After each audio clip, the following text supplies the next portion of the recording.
The cosign trap has already destroyed more family wealth than any market crash in history. And the Bible called it a snare before your grandparents were born. Solomon did not just warn against debt, he handed you the exact exit strategy. And before this ends, a prayer over your financial lineage is waiting. Here is what almost no one tells you about Proverbs chapter 6. The opening 5 verses are not a gentle suggestion from a religious grandfather. They are a surgical diagnosis written by a man who personally controlled resources equivalent to what modern economists estimate at $2 trillion. He had every reason to understand what tied capital does to a life. He watched it from both sides, as the lender and as the king who had to oversee a nation of people who had entangled themselves in obligations they could not escape. Proverbs chapter 6, verse 1 through 5. Read it slowly. Solomon writes, "My son, if you have put up security for your neighbor, if you have shaken hands in pledge for a stranger, you have been trapped by what you said, ensnared by the words of your mouth. So do this, my son, to free yourself, since you have fallen into your neighbor's hands. Go to the point of exhaustion, and give your neighbor no rest. Allow no sleep to your eyes, no slumber to your eyelids. Free yourself like a gazelle from the hand of the hunter, like a bird from the snare of the fowler. A gazelle does not negotiate with the net. It does not ask the hunter to reconsider. It does not wait until morning. It runs. Someone asked you to co-sign their loan, and because you love them, you said yes. That is the moment the trap closed. Notice what Solomon never said. He never said the person who asked was evil. He never said the relationship was false. He said you are now caught by the words of your own mouth. The snare was not set by your enemy. It was set by your generosity without discernment. There is a vast and devastating difference between those two things. Here is the financial reality that no family dinner ever explains clearly. When a lender requires a co-signer, what they are actually communicating is precise and clinical. The primary borrower does not qualify on their own merits. The institution, after running every calculation, looked at the numbers and said, this person does not have the income history, the credit standing, or the behavioral reliability to be trusted with this obligation alone. That is the verdict of a trained professional whose entire function is risk assessment. The bank is not being cruel. The bank is being honest. And then the family comes to you. Stop right there. What just happened? The institution said no. The family said yes, but asked you to stand in the financial gap. They did not ask you for your money directly. They asked you to guarantee their money. This is not generosity. This is pressure applied against your love. Now hear what the Bible's wisdom tradition calls this position. It uses the Hebrew word arav, translated as surety. Proverbs chapter 17 verse 18 states, "One who has no sense shakes hands in pledge and puts up security for a neighbor." Not a stranger, a neighbor, someone close. This is the B-side verse almost no sermon touches. Because it is uncomfortable, it implies that co-signing for the person you care about most is, in Solomon's framework, an act of deficient judgment, regardless of your intention. This is where modern culture and ancient wisdom collide violently. The culture says love takes the risk. The word says love protects its stewardship. Biblical financial goals are not about accumulating wealth for comfort. They are about maintaining independence so you can remain capable of generosity on your own terms. A man who co-signs becomes financially enslaved to another person's decisions. He wakes up every morning with his credit, his peace, and his future positioned inside the behavioral choices of someone else. That is not a financial goal. That is a transfer of your sovereignty. And here is where the teaching deepens to the point it almost hurts. The borrower is not the villain, but co-signing quietly removes the borrower's sharpest motivator: consequence.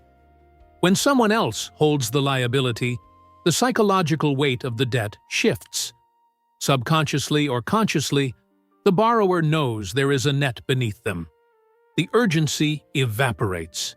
The discipline softens. And the co-signer stands at the edge, watching. If this teaching is landing right now, if you can feel the weight of a decision you have already made or are being pressured to make, you are not alone. Across every generation and every culture, this trap has been sprung on the most loving people in the room. That is why Solomon did not write this warning for the greedy. He wrote it for sons and daughters. He wrote it for people like you. Where are you watching from right now? Drop your city or country in the comments. Let this community see how far this wisdom is traveling today. Imagine a merchant in ancient Jerusalem. He has 2 sons. One has built a grain trading business with 5 years of consistent profit. The other is brilliant, charming, full of potential, and has never managed to hold a stable income for more than 8 months at a time. The second son comes to his father with a proposal. He has found an olive oil contract, an extraordinary deal, the kind that appears once in a generation. He needs resources he does not have. The merchant, in his love, pledges his own warehouse as collateral. 6 months later, the harvest fails. The contract collapses. The merchant loses the warehouse. And the first son, the one who had built something real, now has no place to store his grain. One act of misplaced generosity, 2 financial casualties. This is not a modern parable. This is the pattern Solomon documented from thousands of such arrangements he witnessed and adjudicated as king. His wealth did not come from sentiment. It came from his ruthless clarity about asymmetric risk, a concept that Nassim Taleb would not formally describe in writing until nearly 3,000 years later. The principle is ancient. When an arrangement offers you 0 upside and 100% downside, that arrangement is not generosity. It is a trap dressed in the language of love. Solomon's personal fortune was not built by accident. Scripture records in 1 Kings chapter 10, verse 14, that the weight of gold that came to Solomon in 1 year was 666 talents, an amount that staggers modern economic calculation. He controlled trade routes. He managed alliances. He built with precision and protected with ferocity. He did not accumulate that kind of provision by pledging his resources against other people's uncertainty. Here is what the bank already knew that you didn't. When a financial institution declines a loan application, they are not being bureaucratic. They are completing a probabilistic analysis built on thousands of similar profiles. Their models account for income volatility, default history, and behavioral indicators. When they say no, they are communicating a judgment about risk that is, statistically speaking, more accurate than your emotional assessment of the person you love. This is not cold. This is responsible. Wealth protection rule number 1 has never changed since Solomon wrote it down. Never pledge what you cannot afford to lose. Not your warehouse, not your credit, not your savings, not your retirement provision, not the inheritance you were building for the next generation. If wisdom is resonating with you right now, take a second and press that like button. You are watching content built from the oldest financial playbook ever written. There is a difference between being generous and being exploited, and the distance between those two things is called a boundary. Generosity says, here is what I can freely give without damage to what I am responsible for. Enabling says, here is everything I have, because saying no feels unloving. One of these builds families. One of them destroys them quietly over years. The moment you co-sign, you do not just enter a financial arrangement, you enter a relational dynamic that money tends to corrupt. Think carefully about this. Consider a scenario that is almost universal. You co-sign for a family member's car loan.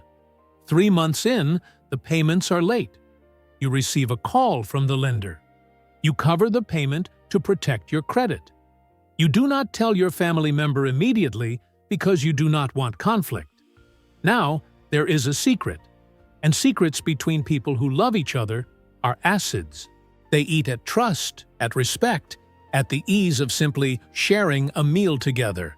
The money does not just cost you financially, it costs you the version of that relationship that existed before the debt entered it. John Wesley, who managed the finances of an entire Methodist movement with almost no personal wealth of his own, understood something about the relationship between money and moral character. He taught that the 3 rules of financial stewardship were simple and severe. Earn all you can, save all you can, give all you can. But that 3rd commandment, give all you can, was always subject to the first condition.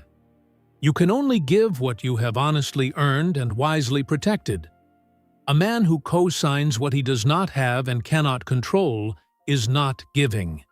He is gambling with obligation. Now here is the psychological truth that makes the co-sign trap especially brutal. When the borrower knows someone else is legally responsible for the debt stops feeling entirely real to them. Accountability requires personal consequence.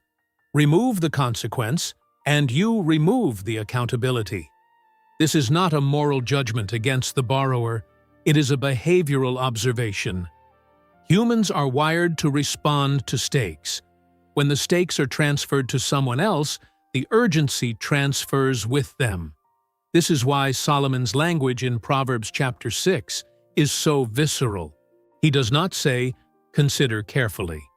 He says, "Run." He says, "Give no sleep to your eyelids."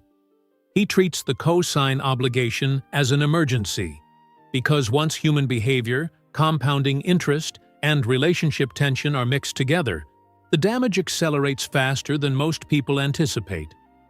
The wisest thing you can say to someone you love is this: I will help you qualify on your own. I will sit with you, help you build your income, review your plan, pray over your direction. But I will not sign my name to your obligation. That sentence preserves the relationship. It builds the borrower's capacity, and it protects the legacy you are building. So what do you actually do if the trap has already closed? You have already signed. The paperwork exists. The obligation is legal. The borrower is already showing signs of inconsistency. This is where many people freeze, paralyzed between the fear of financial damage and the social cost of confronting someone they love. Solomon's instruction from Proverbs chapter 6 is not symbolic. It is operational. Go immediately. Do not rest. Humble yourself if necessary, and make every effort to be released from the obligation. In practical terms, that means having a direct conversation with the borrower, exploring refinancing options in the borrower's name alone as their financial profile improves, consulting with a financial counselor about legal separation from the loan, and documenting every payment arrangement going forward in writing. This is not betrayal. This is stewardship. And stewardship of your resources is not selfishness. It is obedience. Here is where Charlie Munger's framework enters, and it enters with force. Munger spent decades teaching investors that every financial decision carries a hidden second cost. Not just what the decision costs you today, but what it costs you in terms of the opportunity you are now unable to pursue. He called this opportunity cost, and he considered it one of the most consistently ignored principles in financial decision-making. Every dollar locked inside a co-signed obligation has been removed from your investment capacity.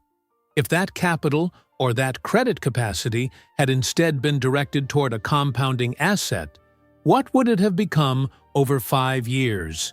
Over 10? Munger's insight is precise. The true cost of a bad financial decision is never just the loss itself. It is the loss plus the compound growth that loss prevented. Solomon expressed this same principle through the lens of provision, that resources misaligned from their purpose cannot multiply in the direction God intended. And then there is the dimension of prayer, not as a final resort, but as a first action. Proverbs chapter 3, verse 5 through 6.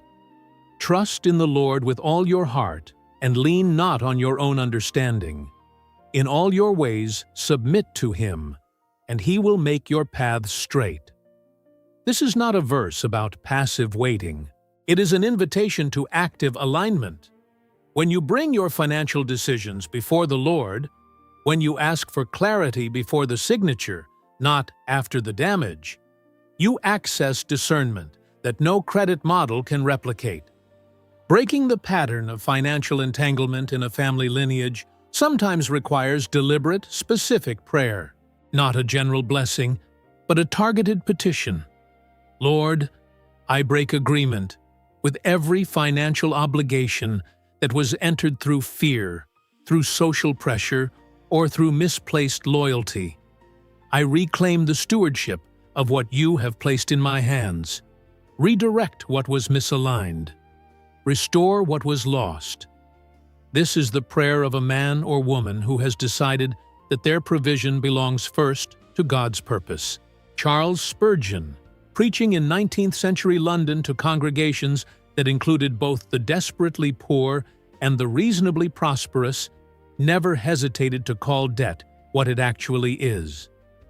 In John Plowman's talk, one of the most widely read practical Christian texts of his era, Spurgeon wrote with characteristic bluntness, "He that hateth suretyship is sure."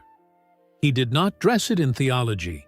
He quoted it plainly, and then he added his own warning in language that would cut through any generation.